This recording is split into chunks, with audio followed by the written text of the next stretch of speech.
Namo tassa bhagavato arahato samma sambuddhassa. Namo tassa bhagavato arahato samma sambuddhassa. Please repeat after me. Buddham saranam gacchami. Dhammam saranam gacchami. Sangham saranam gacchami. Dutiyampi buddham saranam gacchami. Dutiyampi dhammam saranam gacchami.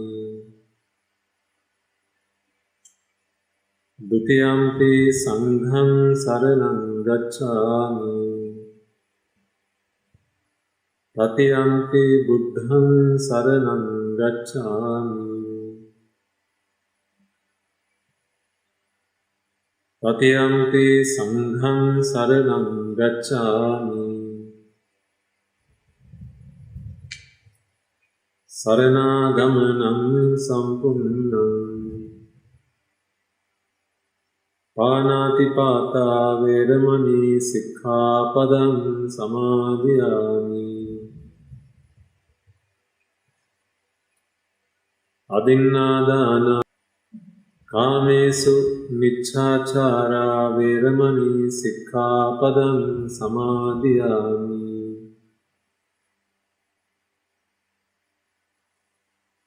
Musāvādā veramani sikkhapadam samadhāna veramani sikkhapadam samajjasīlam dhammam sādhukam surakhitam katvā. Appamadena sampa. You may all now be seated. Okay. It's been over a month, I think, since we last had a sermon. And I have been thinking about all of you. I hope you have all been thinking about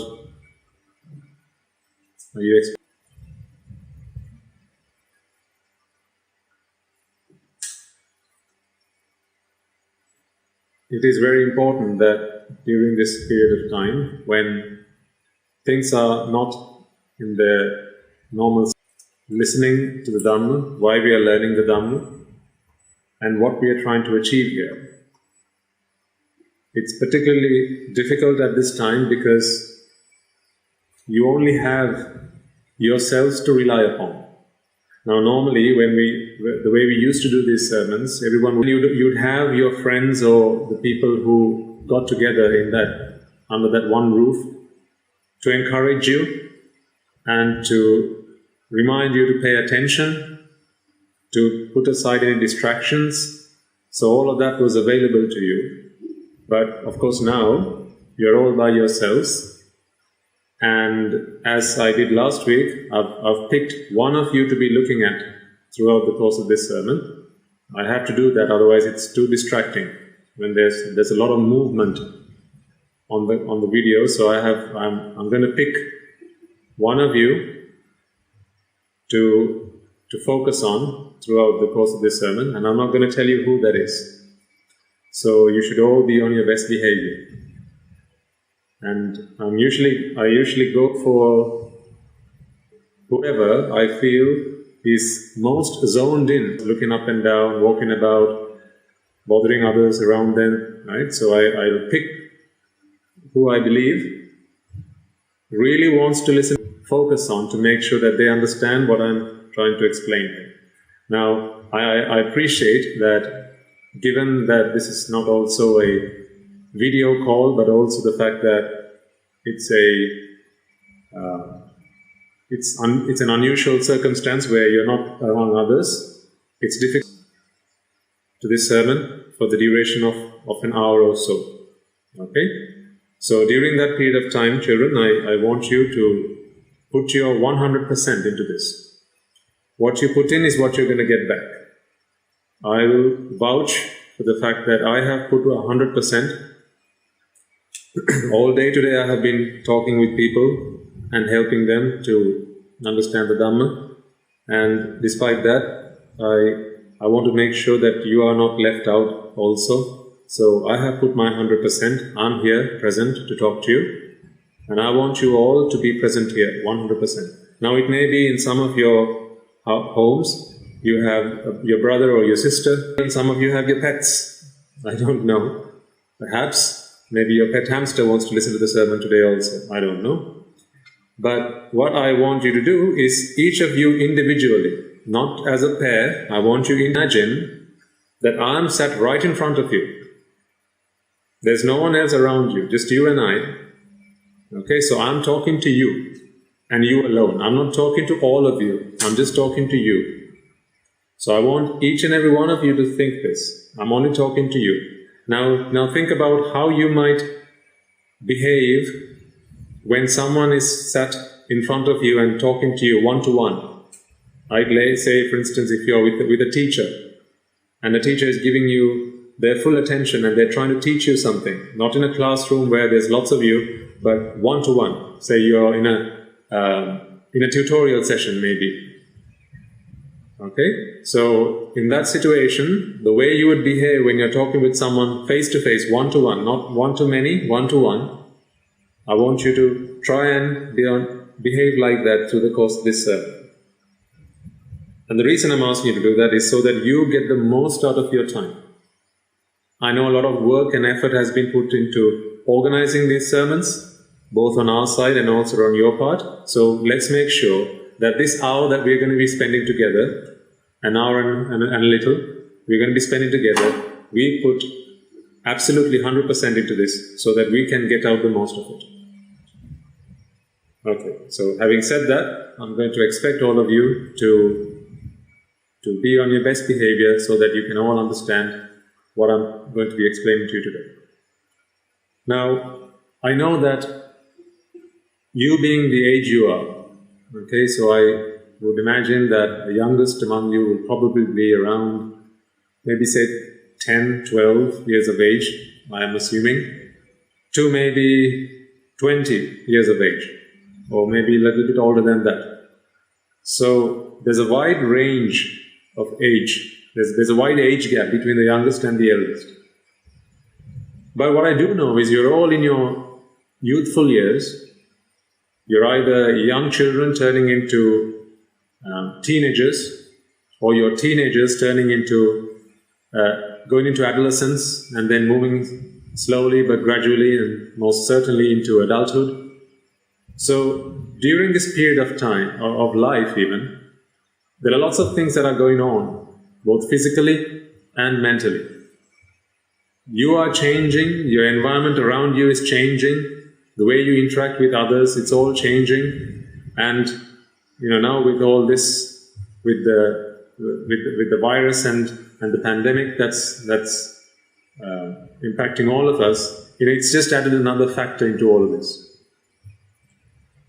Now I know from my personal experience in life, as well as having spoken to many youths in my lifetime, and even in our monastery, the youngest are middle-aged, but very few. Most understood their lives and how the sort of things that they've done in their lives. I can only imagine that you are not very different to them.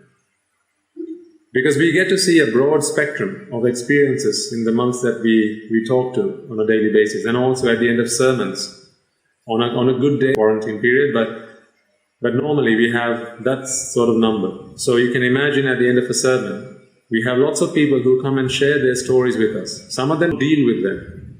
Some of them will have problems with their parents, some with their spouses, some with their children, some with their friends, some with their girlfriends and boyfriends, some with their jobs and just family life in general, and some with biscuits and cakes. They're struggling with the temptations and how they can overcome that. And among them, there will be others also, particularly the youth. Something that is very common, and it's something that is very normal as people would like to think. And I think even in your school education, you begin to learn about these things from a very young age, and they'll talk to you a lot about how your bodies and minds are changing and transforming, and you're turning from young children to adults. And all you got to do is just observe them and be mindful of these changes and be respectful towards yourself and others, and hold them in good regard. Now, whilst I have no qualms with that, I think as a monk, I have a duty to share with you the Buddhist approach to dealing with youth, to dealing with the fact that you are a child, that you are a teenager, that you are or an adolescent or turning into one. Right? So you're going through that period of life where lots is going on, there's lots going on, whether it's education or your social interactions, you're learning about your friends and family, and your parents are starting to talk to you in a different way to how they used to. I remember in my younger years, the day when my dad one day, he said to me, Putta, from today on, a few years later, he also said, Putta, from today I'm not going to shout at you. To be quite honest with you, I think that was one of the saddest days of my life. Because it had come to a point in my life where I had realized, slowly, not fully, but at least I was beginning to realize that my parents were doing an incredibly difficult job of raising me up and instilling in me values and discipline, and teaching me how to grow up and become a good citizen of the country. From today onwards, I'm not going to shout at you. From today onwards, I'm only going to be saying things to you. You had better use your intelligence to understand what I'm saying. And when I tell you not to do something, you had better understand from today onwards that the reason I'm saying it is for your own good. And if you don't take my advice, then you only have yourself to blame, and you're going to be losing out. So I think from looking back at that, it had come to a point in my life where he had begun to have a little bit more confidence in me, I think, would be fair to say. And he was trying to teach me a very important lesson. He was trying to teach me a lesson where I need to learn to become responsible for my own actions and the consequences of such actions. He was trying to teach me that whether I do good or bad, only I will have to be responsible for them, and whatever consequences come my way, I have to wholeheartedly welcome and embrace them. So he was trying to teach me this lesson. So this is when this is why I say I was quite disappointed that day when he said, I'm no longer going to be shouting at you. Because at that point in life, I really hoped that he'd continue to shout. In fact, I was almost hoping that he would actually start to beat me up again. Because I was beginning to realize why he was trying to discipline me in the ways that he did. But he didn't pick up beating me, and he'd given that up altogether. And he said, no, Buddha, I'm not going to be shouting at you, because when I have to shout at you, I have to expend a lot of energy. So this is what my dad explained to me. To shout at you, I have to spend a lot of energy. I have to raise my voice. I have to talk fast to get across the message I'm trying to get across to you. And I have to try and use fear to discipline you. But what he said is, that's not the way you're going to learn to become an adult. To mature and to become an adult is to learn using intelligence, not through fear and not through punishment, but through our experiences and through intelligence.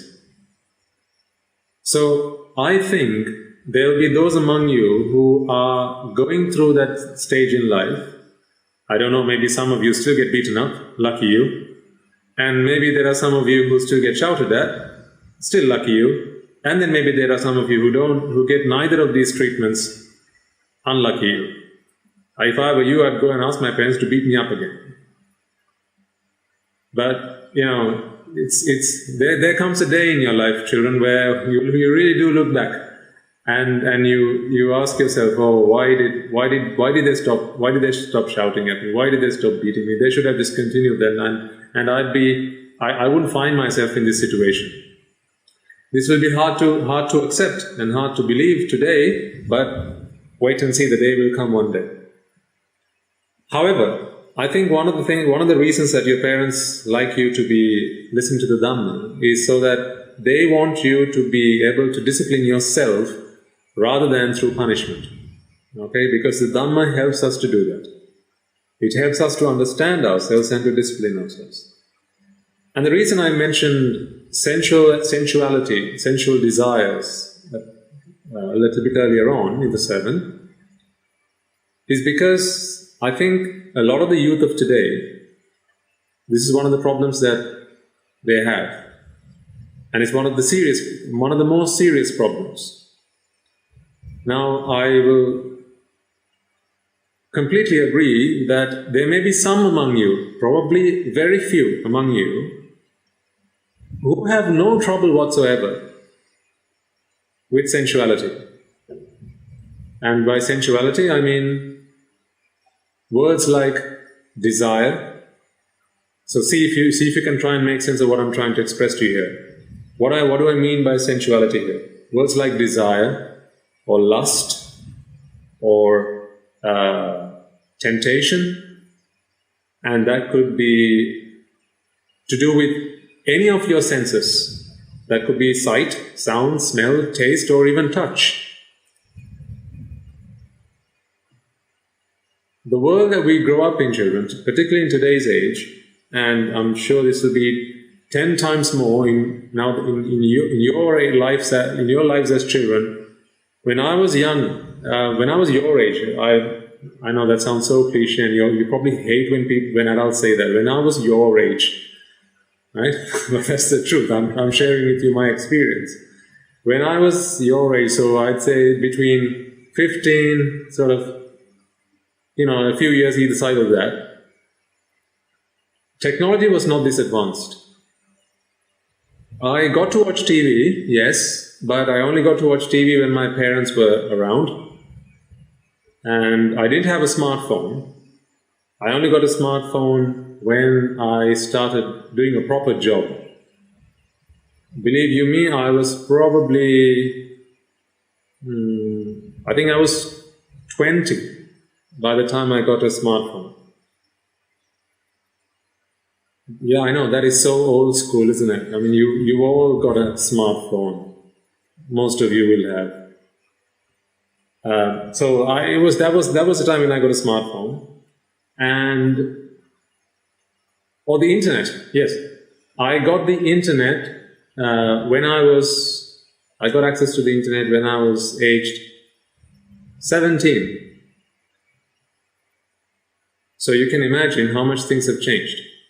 Now, if you ask your parents, they'll have been introduced to these technologies much later in their lives, generally speaking. But look at yourselves, right? It's virtually a case of the child's born in the hospital and they're brought home and sat in front of the computer. Right? So this infant, straight from the womb, in front of the computer, and they're tapping away, playing their games and Angry Birds and Clash of Clans and all the rest of it. Right? Probably the world's moved on, but I'm old school. I can't keep up with you guys. Right? So whatever, these games that kids play these days. So it's hard to even imagine a child your age that does not have a smartphone. Do you know anyone like that? Child your age who does not have a smartphone? It's hard to think. In this day and age, it's hard to find someone like that. Now, there's nothing particularly wrong about a smartphone.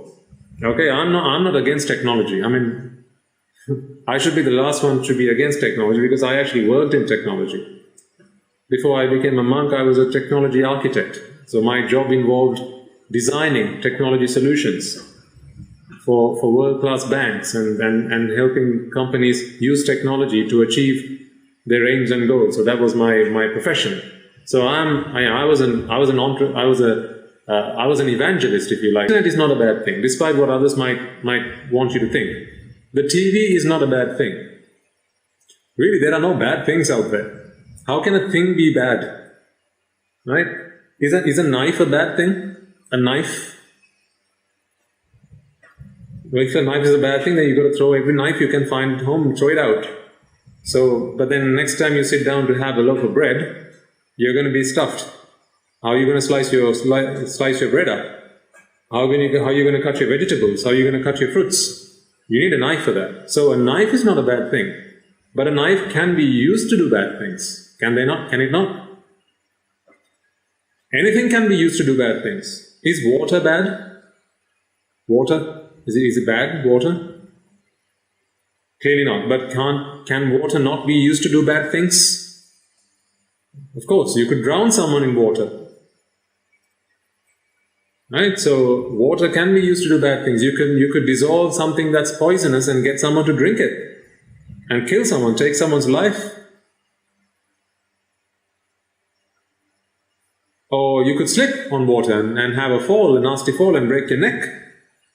So water is not a bad thing, but water can be used in a bad way.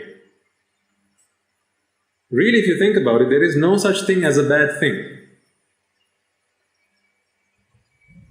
There's no such thing as a bad thing. Can you name one bad thing that you have at home? Except for your brother? I'm just kidding. I really meant to say sister. So I'm just kidding again. Can you name one bad thing that you have at home? No, there's no such thing as a bad thing, right? So that should become obvious. Is a hammer a bad thing? No, but can it not be used to do bad things? You could knock someone unconscious with a hammer. Don't try it with your brother, but you can. You can use anything at home in a bad way.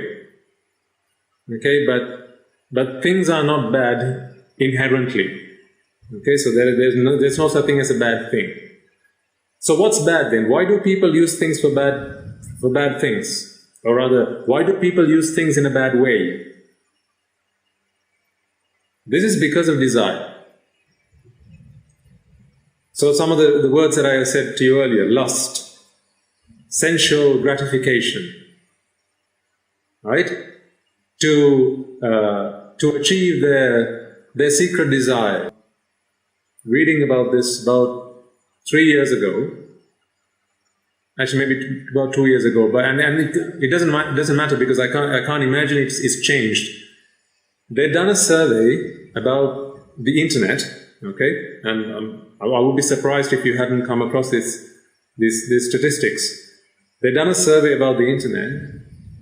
Did you know, children, that over 80% of the internet, okay, more than 80% of the internet is used for pornography and gambling. So when you put pornography and gambling together, that accounts for more than 80% of the internet. So if you can't sort of visualize what I mean by the size of the internet, just think of it this way. You know how many there are websites you can go on, right? Clearly that you know. So you've probably been on plenty of websites, right? If you can just imagine, just to give you an idea about this, all the websites on the internet, if you were to count them all up, 80% of all of them are either pornography sites or they're gambling sites. That's quite an eye-opener. So I was actually quite shocked really the first time I came across that information, but then later on I realized why that has to be the case. So that only means only 20% of the internet accounts for all of the stuff that you do on the internet. So it could be your education, health, whatever you use the internet for, only accounts for 20% of the internet. The vast majority of the internet, by a long stretch, is pornography and gambling. So this is where I come in with this point again. Is the internet a bad thing? Do you think the internet is a bad thing? No. But can it not be used for bad things?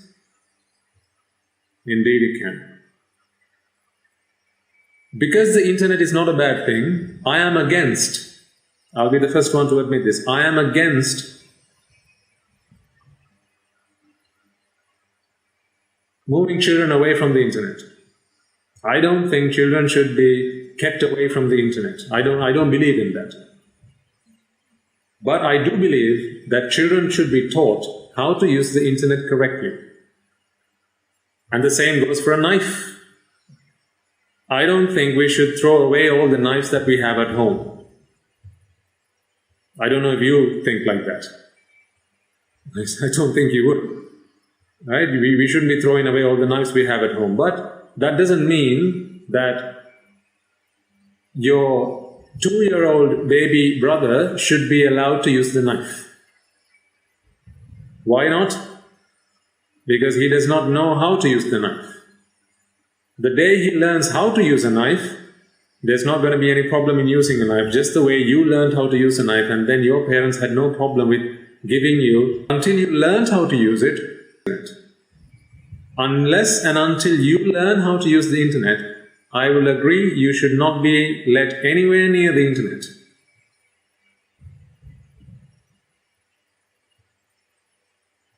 Can you imagine a soldier? So this is an untrained soldier, we let him loose onto the battlefield and we give him a gun. Okay? This part, and he pulls the trigger. What do you think the enemy is going to say? Thanks, dude. So in that situation, you know, why do they train soldiers before they let them have guns? So that they hold the gun the right way before they fire. Likewise, children should be taught how to use the internet before they're allowed to use the internet. If it wasn't for the internet, how would you be listening to this sermon right now? If it wasn't for the internet, you wouldn't be listening to this sermon at this moment in time. So the internet is not a bad thing. The TV is not a bad thing. Mobile phones are not bad things. In summary, there are no such things called bad things. There are such things called bad ways of thinking. Do you think in a bad way? So that's a question about you. It's not a question about the internet or the TV or your phone. How do we know when one's thinking in a bad way? How do you work that out? How do you work out if you think in a bad way?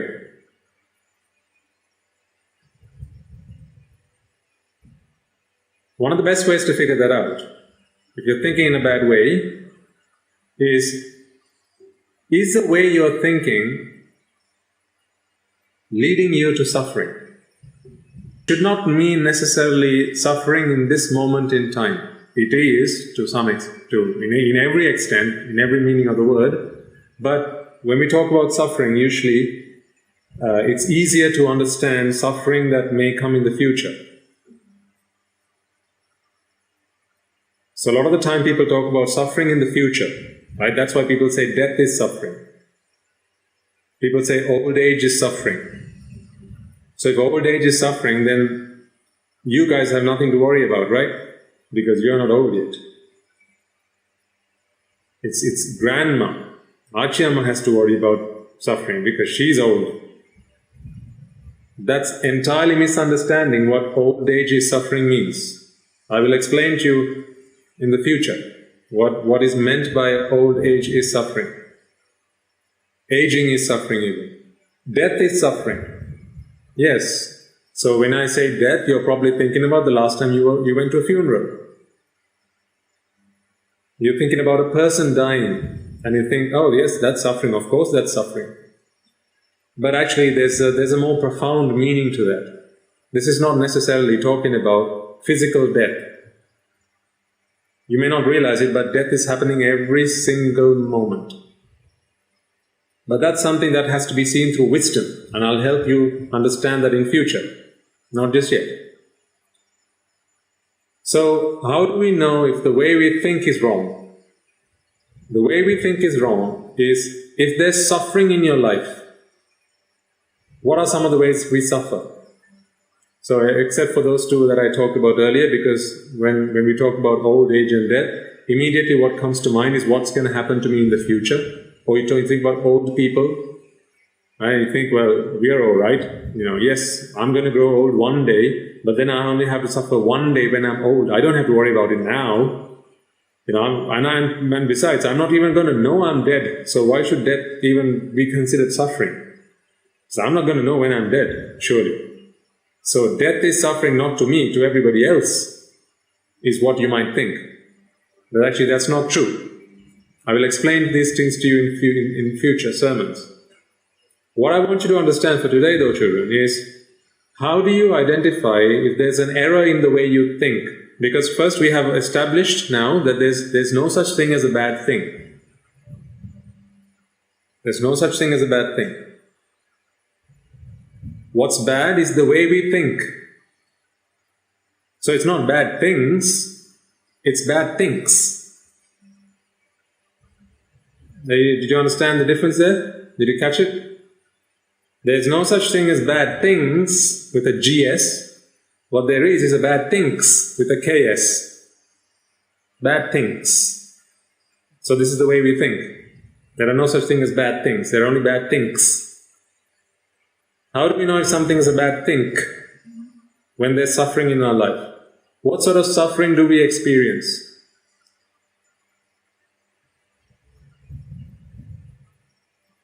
Two of the most common ways we suffer, and you'll all be able to relate to this.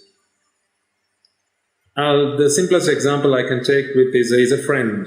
Think of your friend, okay, a friend who today you consider your best friend. Has there never been a time the two of you fell apart? You and your best friend? Ever been a time where you fell apart, where you had your disagreements, where you didn't see eye to eye, something was said between the two of you, and although you didn't show it, perhaps it was a friend from school, right? Although she said something or he said something, and although you didn't show it at that point in time, you didn't sort of show that you were upset about it, you were upset. And then the rest of the day you spent thinking about, why did she say that to me? That really hurt my feelings. And then when you got back home, you couldn't really settle your mind about anything. You couldn't do your work. You were just thinking, and as you start to do your homework, you just start doodling a situation in history where that friend said something that upset you. Have you not all had this experience? So you must all respond, because you don't know who I'm looking at. It might be I'm looking at you. So when I ask a question, you can nod your head either this way or that way, so I know you have either at least understood what I'm saying. I might start dropping hints to see, so you know who I'm looking at. I might do. Let's see, if I feel like it, I'll start dropping hints, just to make you feel a little bit more awkward. Has a nose in the middle of their face. So if that's you, you had better pay attention, because I'm looking at you. Right. So let's continue. I'll give you another hint in just a little moment. Okay?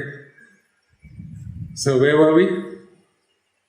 About how we experience suffering when we do bad things. You got me? These are our thoughts, how we think, our thoughts. What's wrong with the way we think? If you remember if you can remember this, I'll be so surprised and I'll be very impressed. Do you remember we talked about a smartphone and how you ask a friend of yours so a friend of yours visits you, and then they say they're going to bring you a phone as a gift, and then they bring it to you, and then you look at it and you're really happy to see it. We talked about that, and then we talked about your pet dog. This is a long time ago. And how we talked about fear, and when you want something, there's fear. Okay, so if you can remember these sermons, you'll recall that fear and sorrow or grief are two of the things which show you that there's something wrong in the way you think. Now, if you have a smartphone, put your hand up for a moment just so I can get an idea. Okay. You can put your hand down. Thank you. So if you have a smartphone, for some of you that may be your best friend. Sometimes smartphones are better than people, I'll give you that. But let's say, for the purpose of what I'm trying to explain to you here, okay, a smartphone, if you are attached to your smartphone, if you really like it, so again, let's clarify, is a smartphone a bad thing? Is a smartphone a bad thing? No, there's no such thing as a bad thing. What's wrong is bad things. Okay? So how can we be bad in the way we think about a smartphone? How can there be a bad way to think about a smartphone? Okay, I'll call some of the things out, and you either nod your head this way or that way, also in agreement or in disagreement, then I'll be able to get a response from you. Okay, so let's see how it goes. I'm going to say something out to you, and you're going to have to tell me whether it's a bad think or not a bad think. You're following me what I mean by bad thinks, yeah? So it's not a bad thing, it's a bad thinks, right? So we're talking about a smartphone. Now tell me if this is a bad think or not. I think a smartphone can be used to make phone calls. Is that a bad think? Okay. I think a smartphone can be used to send texts. Is that a bad think? Okay. I think a smartphone can be used to set your alarm so you can wake up on time in the morning. Is that a bad think? Is that a bad think if you can use your alarm, set the alarm on the phone to wake up in the morning, right on time, bang on time? No, it's not a bad think. Okay, good. I think a smartphone can be used to hit someone on the head with. Is that a bad think? Okay. I'm glad you're nodding in agreement. So that's a bad think. Good. Okay. I think a smartphone can be used to give people prank calls. Do you know what prank calls are? Do you know what a prank call is? It's when you call prank. Like prank, right? Mr. Prank is when you call him. No, that's not what a prank call is. A prank call is when you ring someone up for the fun of it, and you really bother that person. I remember once we got prank calls. I got prank called. I was quite young, and my father was not feeling all that well. So this was when we lived in Sri Lanka a long time ago, and he was actually quite poorly. And one day, I don't know, actually no, my father was quite well at that period of time. The reason I sort of jumbled my thoughts there, you'll understand in a moment. So that was not a time when any one of us was feeling unwell. So we were all fine. So some random guy thought it was a good idea to start prank calling us. So the phone rings, and of course we go and answer the phone, as we normally do. And so we say hello, and there's no response on the line. Not sure what's going on. Say hello a few times, and we just put the receiver back, and we just carry on with our work. And then 10 seconds later, the phone rings again. So again, we go to the phone, and still there's nothing on the line. So we're beginning to get a little bit confused as to what's going on here, but still nothing, no cause for concern. Put the receiver back, and then the third time the phone rings.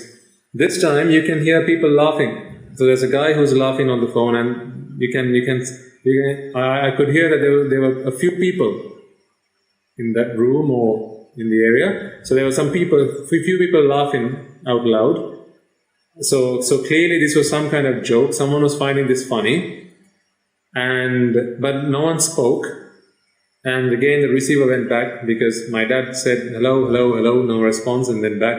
And then the fourth time the phone rang, and then this time round the guy is ringing up and he was asking, what did he ask for? Oh yeah, he rang us up and he asked us directions to his toilet. So he's ringing from home and he's asking, he's on the phone to my dad and he says, Martha, can you please tell me how to get to the toilet? So clearly we gathered that this was a prank call. And we said, no, please don't bother us, right? I don't know where your toilet is. You need to go and find that out yourself. So we hung up. And so this didn't stop. So he rang another time. And again the person asks, I really can't wait anymore. I'm really dying for the toilet now. Please, can you tell me where the toilet is? Like, don't waste my time. I need to know where the toilet is. So we got prank called. I had to leave home at that time. I couldn't hang around to find out how the conversation ended. But I have been on the receiving end of a prank call. So if you've experienced that, I think if you go online and just type in prank calls into YouTube, there's lots of prank calls out there. And I remember there was even a TV channel, or not a TV program, where they record prank calls and play it so that people could listen to it and have a laugh about it. Now, here's the thing though. My question to you is, using your phone to make prank calls, is that a bad thing or a good thing? Who says it's a bad thing? Is it a bad thing to use your phone to make prank calls? Absolutely. Why is it a bad thing? Because it causes distress to others. It puts other people in discomfort. So never do that. If you've ever done that, never do that again. It's a terrible thing to do. Terrible thing to do. Just think about it. And I remember when actually my dad, on one occasion, he tried to explain to this guy, he said, Puta, right, you shouldn't do this because it's possible that the next person you call might be a heart patient. Okay, so they might have some kind of disease or some kind of heart malfunction. And if you distress them, then it could mean the next call you make could decide life or death for someone else. And then I remember my dad saying, would you like that person to be your father? And I remember my dad saying that, and that's when I had to leave home. So I gathered that must have ended the prank call situation there. But I think what he said there was so true. His words still ring true for me. Never use your phone for prank calls. So again, what I'm trying to say there is, using your phone to make prank calls, that's a bad thing. How about using your phone to watch pornography? Is that a good thing? That's a bad thing. Indeed, that's a bad thing. Okay, put your hand down. Shall I give you another hint? I see with my little eyes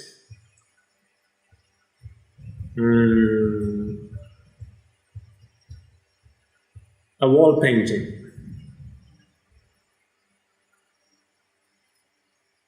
Okay, I shall say no more. We'll continue. Right, so let's continue.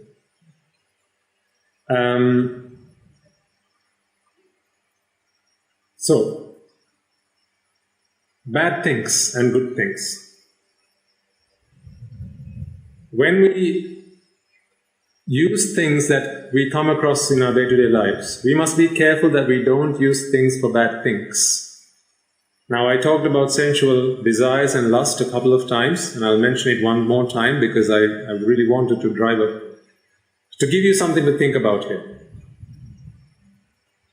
One day, a young man came to our monastery, and I'll share with you the details that you need to understand to sort of make sense of this story. So this is a true story. A guy came to the monastery and he asked me, Swaminathan sir, I have a really bad habit. He said, I am addicted to pornography. I wake up in the middle of the night, sometimes 2 or 3 o'clock in the morning, and when everyone else at home is asleep, and I will binge, is the word he used. So you like binge eating and binge watching movies, so this guy binges on pornography. So he says, Swaminathan, I'll wake up at 2 or 3 in the morning, and then I'll be up until until daybreak. So say everyone else at home wakes up at 6 o'clock in the morning. I'll be up till then. So for 4 whole hours he's up in the morning, he's up at night, watching pornography. And he can't break the habit. He says some of the effects that it has had on his life. You wouldn't believe me if I told you that he's a married man,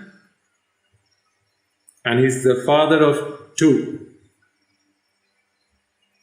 So he's got children. One is only 6 months old, and the other child is 3 years of age. So young man, I think in his late 20s or early 30s, somewhere around that. And he's addicted to pornography. He will wake up in the middle of the night when everyone else at home is asleep, and then he'll burn the midnight oil watching pornography. And so he tells me, Swaminathan, at 6 o'clock, of course, I switch off my computer and I go and hit the bed before everyone else wakes up, so I don't get caught red-handed. But unfortunately, he has to spend the day sleepy because he has not had any sleep. So he spends the entire day drained of energy. Clearly there can't be any energy left in him. He spent his whole night up and tiring himself, exhausting himself in the darkness with having switched off all the lights. It's just his computer screen that's blaring in his eyes. And he spends the entire day exhausted. When he gets to work, he says he starts falling asleep during his working hours.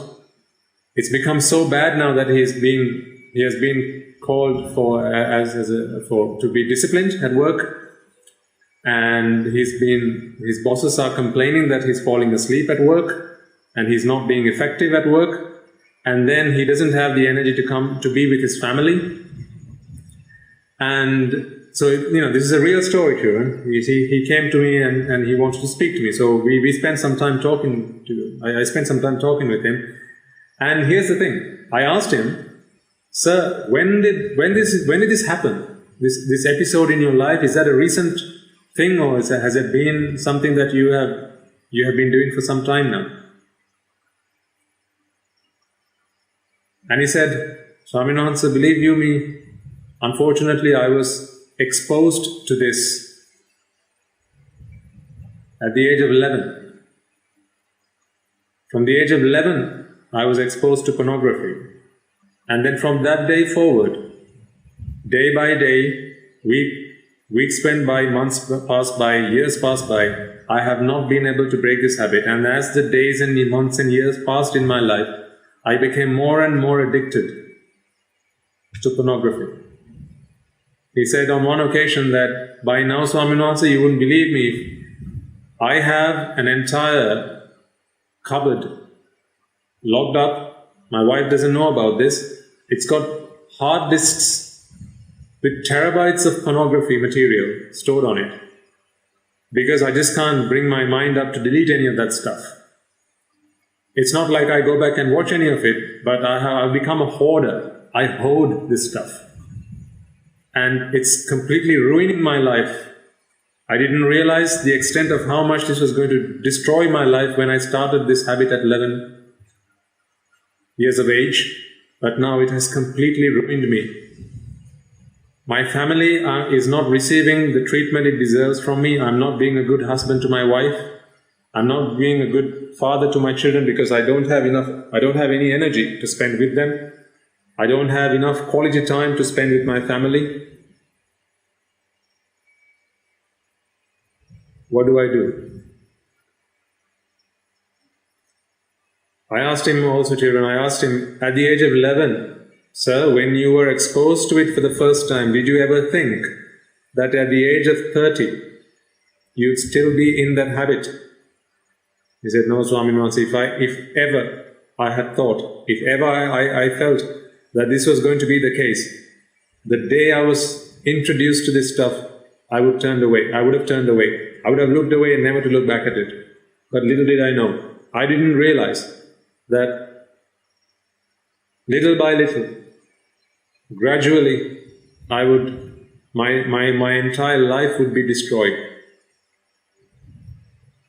Having said this, he got on his knees and he was pleading, please Swami Mahansa, please help me. I have become a slave to this stuff. I need to break this habit and it's completely destroying me.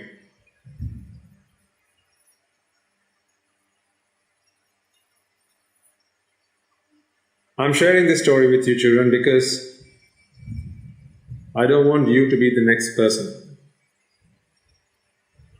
who comes, gets down on their knees in front of me or any other monk for that matter, or any other person for that matter. I don't want you to be the next person who comes and falls on their knees in front of me and pleads to me, Swami Mahansa, I was exposed to this at the age of 6 or 7 or 8, and for the last 25 years of my life, it turned into an addiction and I have not been able to break it. My entire family is ruined. I'm no longer a family man. I have no time for my family, I have no time for my children, I have no time for friends. My work none of the work is getting done. It's all piling up. I don't want any of you to be that person. He went wrong, he went stale, not because the internet was a bad thing, children. It was the internet that he had used for a long period of time. At first it was a friend of his who had brought a smartphone and had showed him something that he shouldn't have seen, but which he did. So a smartphone is not a bad thing. The internet is not a bad thing. But what was wrong was that he had never learned how to have good things. He'd never learned how to break bad things.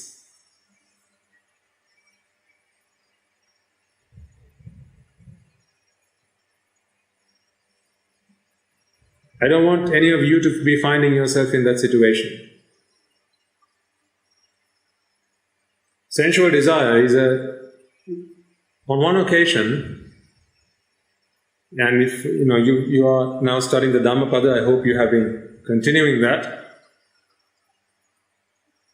I'm not going to be taking homework because it's virtually impossible to do that on these calls, and I want to be fair on everyone.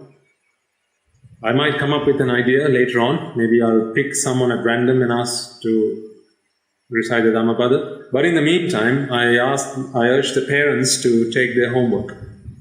After the sermon, if the parents can please take the homework, so the Dhammapada stanza and the story, and hopefully you are also continuing to worship your parents, okay? So that's besides the point. What I was trying to say was,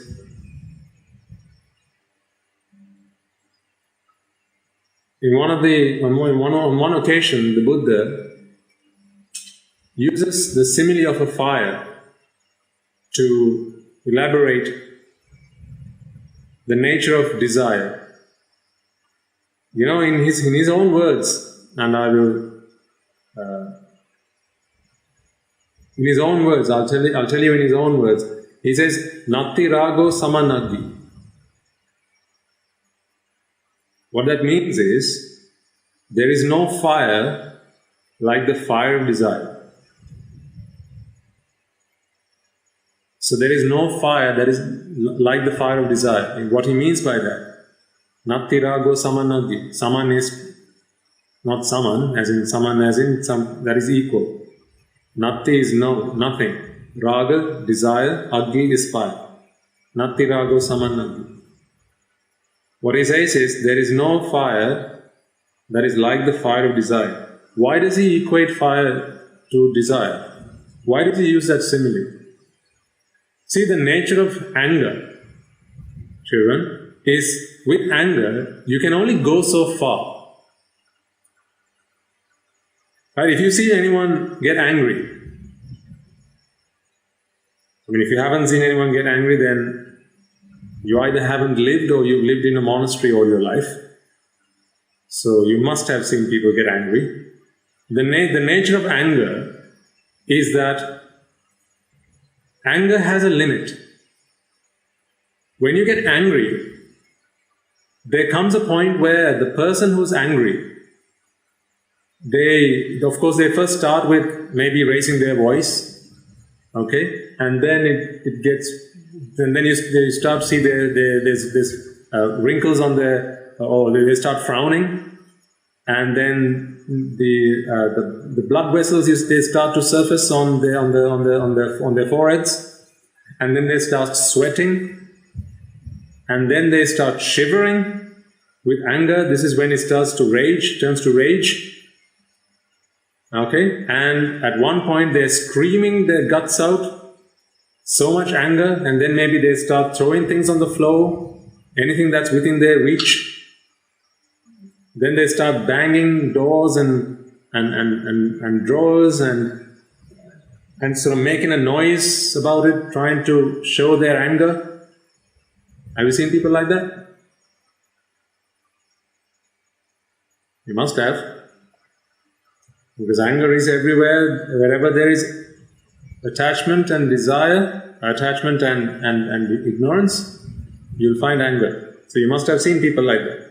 Hopefully, not in the mirror.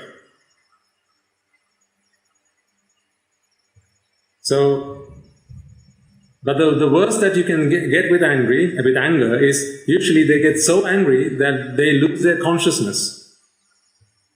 They go into a fit of rage. They get so angry that actually they lose they faint. So much anger that their bodies can't tolerate it. So therefore, anger can't get any worse than that, at least for that time being. So again, they have to start from scratch. That's the way anger works. But with desire, it's not the case. With desire, there's no limit to it. The fire of desire can grow and grow and grow and grow, and there's no satisfying it, there's no limit to it. It can just keep on growing. That is the fire of desire. Lust is the same. Lust is a manifestation of desire. So the reason I'm touching these topics, and as we move towards the last sort of 10 minutes of today's sermon, the reason I'm talking to you about this today is there's a little voice in the back of my head that has been bothering me as of late. And that little voice tells me that when people are in lockdown, so when people are stuck in their homes, two things will come to the rescue. Two things. When people are locked away in their homes, in quarantine or whatever, two things will come to the rescue. When you're feeling bored, particularly, when you have nothing better to do, two things will come to your rescue. One is sleep. Sleep will come to your rescue. By rescue, I mean to take away your valuable life. So you can sleep away your life, really, if you wanted to. That's one thing. And the other is sensual desire. And as I say, unlike anger, which has a limit, as sensual desire has no limit, once desire gets a hold of you, if you are unable to break free from it, He will devour you. He will completely destroy you. Why am I talking about this in the context of technology? Well, when you didn't have the virus, you were able to go outside, go and play in the parks, be with your friends, go to school, and do various things. I mean, I don't know, are you still in lockdown period in Canada? I don't know. Is that still the case? Is that a yes? Okay. So you're still at home. No school yet, yeah? Okay. So usually, when people get outside and play, that's a really good way to expend energy. All this energy that is inside of you, a good way to expend that energy is to go and play out in the park, just run about, go and, play on a seesaw.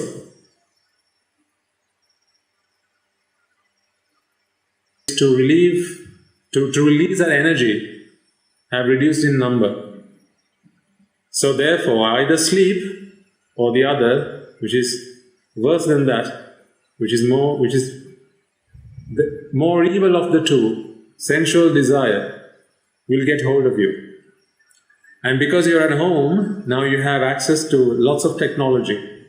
There's the TV, there's your tablet, there's your smartphone, there's the internet, there's various other things. None of these things are bad things. But the problem is, because you have bad things, you can use these things to your destruction. Remember, the man who came and spoke to me was exposed to this stuff at the age of 11.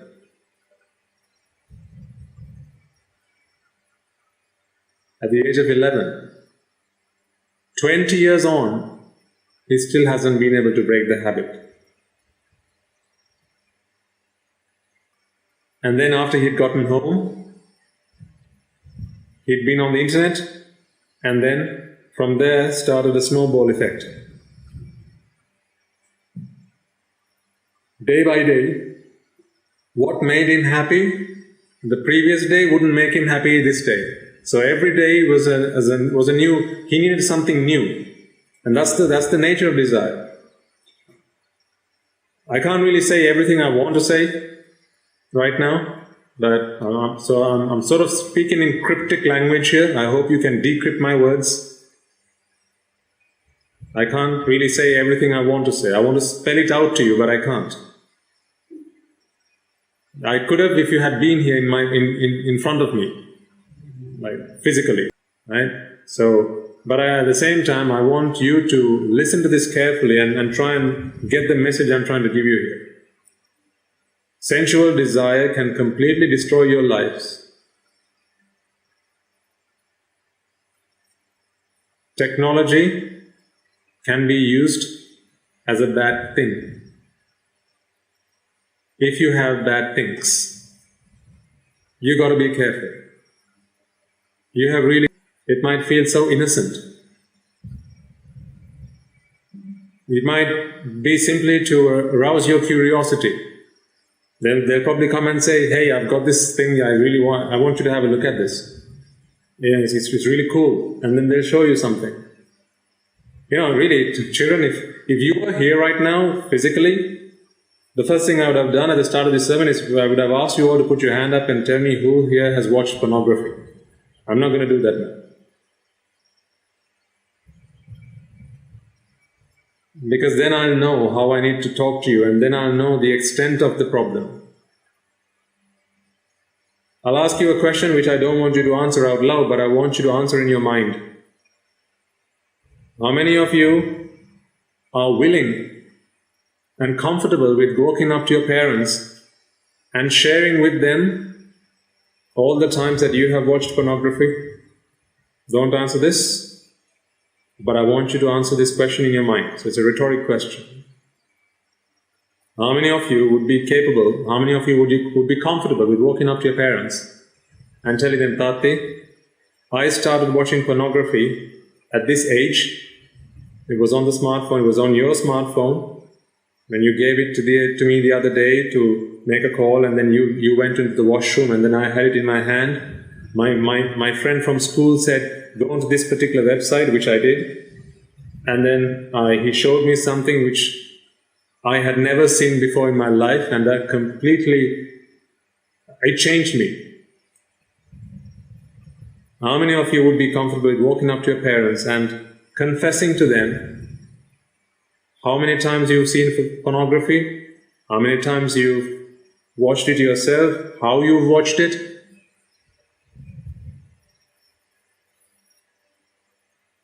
I'd say 10 times out of 10, not 9 times, 10 times out of 10, the reality is, I know this from speaking to children like you, just like you, parents don't know the extent of how much children suffer from sensual desire, which is such a pity. The only people who have any chance of helping you don't know about this. But here's what I want to tell you, what I want to share with you. The internet is not a bad thing. And I'll conclude with these few words. Your smartphone is not a bad thing. The TV is not a bad thing. None of these are bad things. But if you have not been trained to use them for the right purpose, then your lives may be destroyed as a result of using them. I related to you the story of the young man who came to see me. He had been exposed to this at the age of 11.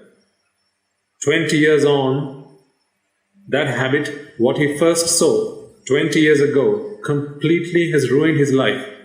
He cannot live a happily married life.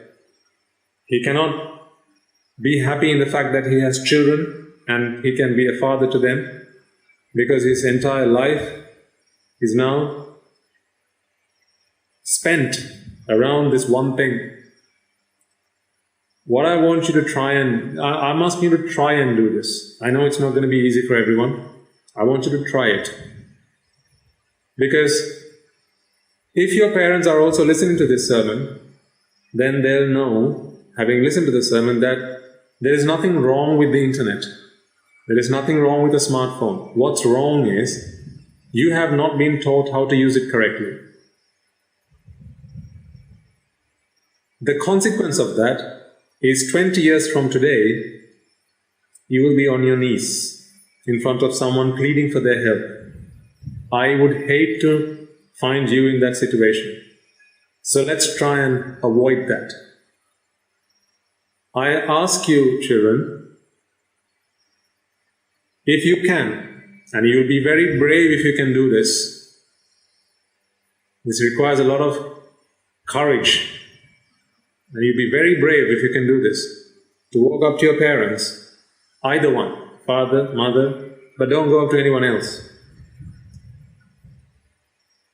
Go to your parents, either one of them, and tell them, Ammi, I have a story to tell you. Tati, I have a story to tell you.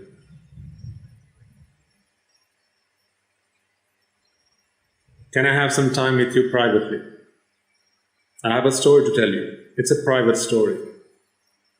So if they're listening to this, they'll know exactly what you mean when you tell them.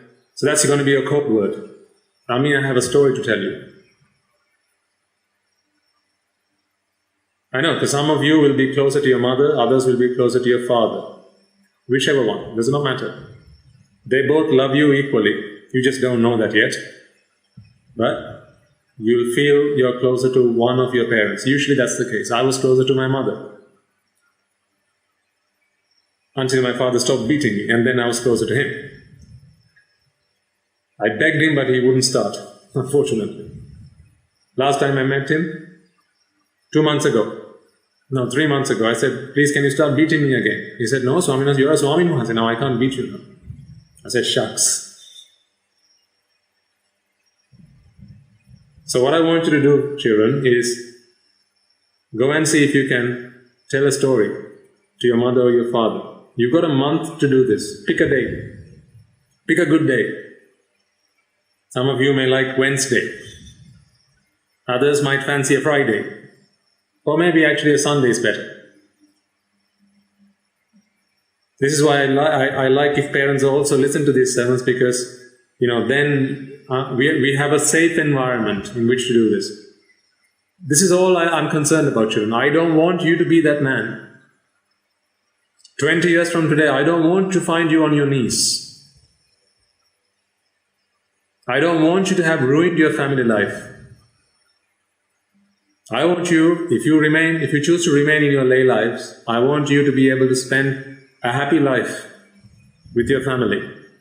Not waking up at 2 o'clock in the morning, sitting in front of the computer and staying up all night, filling your brains with rubbish. If I get an opportunity in the next sermon, I will explain to you why I refer to pornography as rubbish. Because it's painting a very different picture to what reality is. I've studied this subject, so I know a thing or two about it. I will share with you some things you don't know, things which happen behind the scenes. Some things which your parents might not have even shared with you. Maybe they don't know about these things yet. Perhaps this is the forbidden word at home. Pornography, maybe. But as I talk to you and give you a sermon in the Dhamma, I have the liberty, I can take a liberty here and to give you some things because that's what your parents have asked me to do, to change your lives, to transform your lives. So they have given me free reign over it. I can choose to say I can choose what I want to say to you. So this is why I hope your parents are also listening to this. I want you all to pick up the courage and to go to either your mother or your father and tell them, Ami, I have a story to tell you. Or Tati, Dad, I have a story to tell you. And then the parents, they'll be very understanding. They'll find a safe place for the two of you to go and sit down. Maybe over a hot chocolate, and start wherever you like.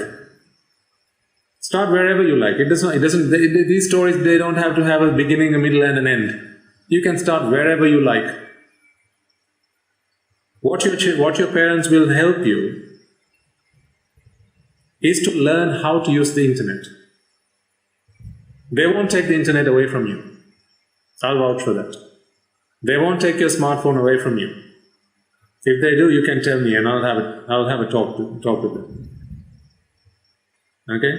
They won't take the television away from you. They won't take away anything from you. If anything, they'll be giving you something that you hadn't had up until now. They will teach you how to use them correctly so that you don't find yourself 20 years from now on your knees with tears in your eyes, pleading to have your life reset. But by that time, 30 years of your life will have been gone to waste. So, if you're like me, you'll have lots of courage. You'll have lots of energy and determination. Pick a day, one fine day, and go and talk to your parents. And if they take away your PlayStation, you can tell me, and I will talk to them personally. And I'll teach them who's boss. So don't you worry about that. Okay, so that's what I want you to do, okay? We have a month to try this out. Hopefully, when we come back next month, you should all be able to put your hand up. I may not ask you, but if I do, you should all be able to put your hand up and say, when I ask you the question, did you tell your story? You should all be able to put your hand up and say, yes, Swaminatha. I said my story. I told my story. And when they put their hand up, we should be able to applaud them. How do we applaud in the Dhamma? We don't clap. We say sadhu, sadhu, sadhu. Yes. So if you want an applause at the next sermon for having done something courageous, you will automatically become one of my heroes. I will tell you that much. Because it takes a lot. It really, really, really does take a lot for someone to walk up to their parents and really make a confession. And after all, children, the last thing I'll say here now is, all of this is so that you can be saved from bad things. The thing is not the problem. Keep the thing. Change the way you think. That's all we are trying to hope to get to. Okay, right. So I'm going to end the sermon there for today.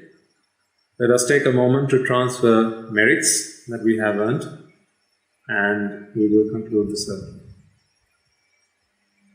Okay.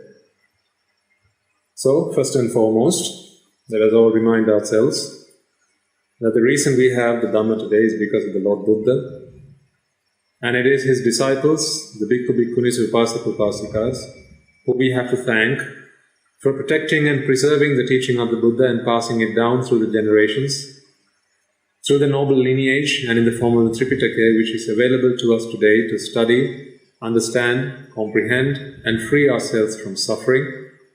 May they all rejoice in the merits that we have all acquired today. Let us also take a moment to transfer merits to all the members of the Mahasangha. These are the monks and nuns who are resident in your local temples and nunneries. They have always been by your side through thick and thin, come rain or shine. They have dedicated a large portion of their life to setting you all up straight so that you can lead good lives into the future.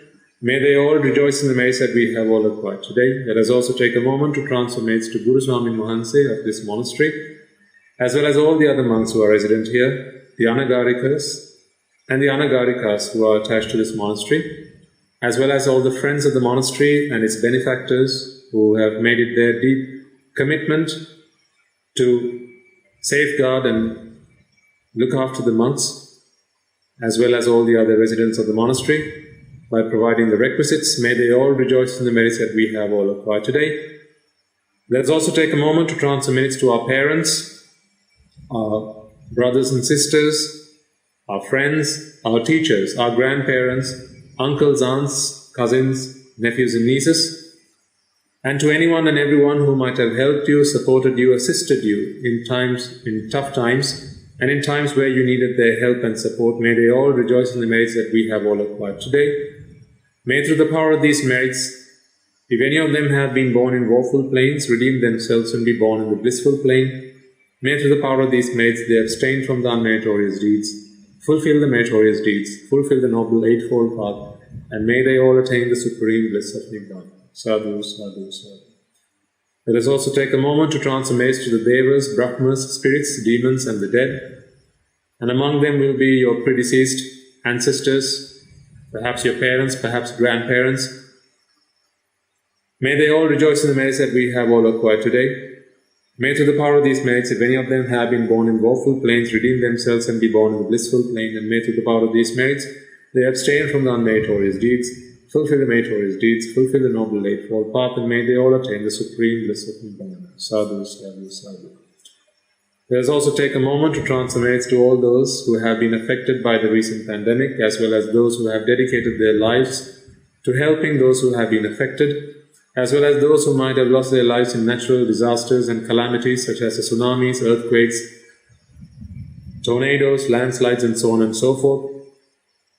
Among them will certainly be those who have been mothers and fathers to you in this infinitely long journey in samsara.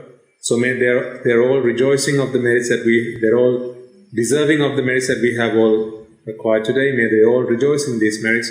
May through the power of these merits if any of them have been born in woeful planes, redeem themselves and be born in the blissful plane.